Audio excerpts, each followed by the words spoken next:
वित्तीय समावेशन और महिलाओं को आर्थिक रूप से सजग करना, उसके लिए बीसी सखी योजना जो गवर्नमेंट द्वारा चलाई गई, जिसमें बैंकिंग कॉरेस्पॉन्डेंट नियुक्त होती हैं बैंक्स द्वारा, और वो महिलाओं के बीच, ग्रामीण महिलाओं के बीच जाकर जो पैसा वहाँ पे वो जमा भी कर सकती हैं। एक तरीके से मूविंग टैबलेट उनको प्रदान किया जाता है, तो टैबलेट के माध्यम से वो मूविंग बैंकिंग की तरह ऑलमोस्ट काम कर रही हैं। महिलाओं का पैसा जमा करना, पैसा निकालना और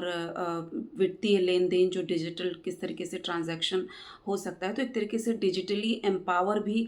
कर रहे हैं महिलाओं को, और साथ ही साथ इकोनॉमिकली भी एम्पावर हो रही हैं। जैसा डिमोनेटाइज़ेशन जब हुआ था, तो हमने देखा बहुत सारी महिलाएँ थी जिनके पास अपनी घर की सेविंग से उन्होंने कुछ पैसा बचाया हुआ था, पर जब नोट प्रतिबंधित हुए 500 के, तो वो उनका पैसा खराब हुई, या तब जाके उन्होंने अपने परिवार में ये बात बताई कि मेरे पास इतना पैसा, और उसको बैंकों में जमा किया किसी दूसरे के।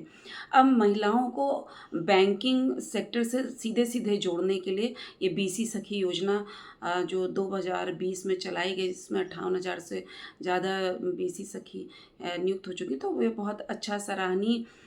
कदम है, जिसमें कि महिला को उत्तर प्रदेश की निवासी होना चाहिए, 18 से 45 साल की उम्र का होना चाहिए, और इस तरीके से वो खुद महिलाओं को बैंकिंग ट्रांजैक्शन करके दिखाती है। शुरू के महीने में उसको कुछ स्टाइपेंड मिलता है 4,000 के करीब, और उसके बाद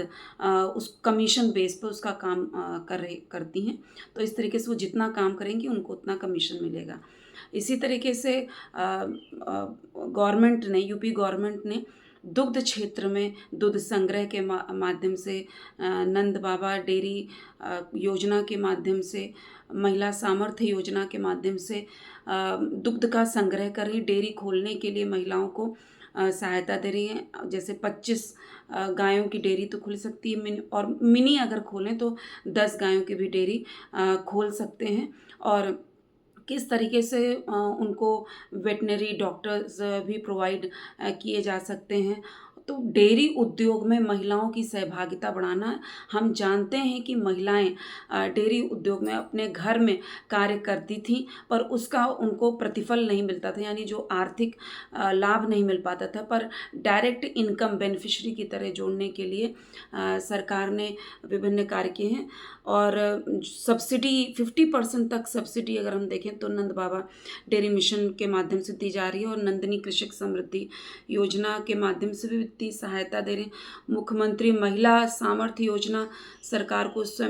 महिलाओं को स्वयं डेयरी प्लांट चलाने के लिए प्रोत्साहित कर रही, डेयरी विकास कार्यक्रम भी हैं। तो अगर हम देखें तो डेयरी और बैंकिंग दोनों सेक्टर से महिलाओं को गवर्नमेंट ने आर्थिक रूप से सशक्त करने के लिए एक सराहनीय प्रयास किया है।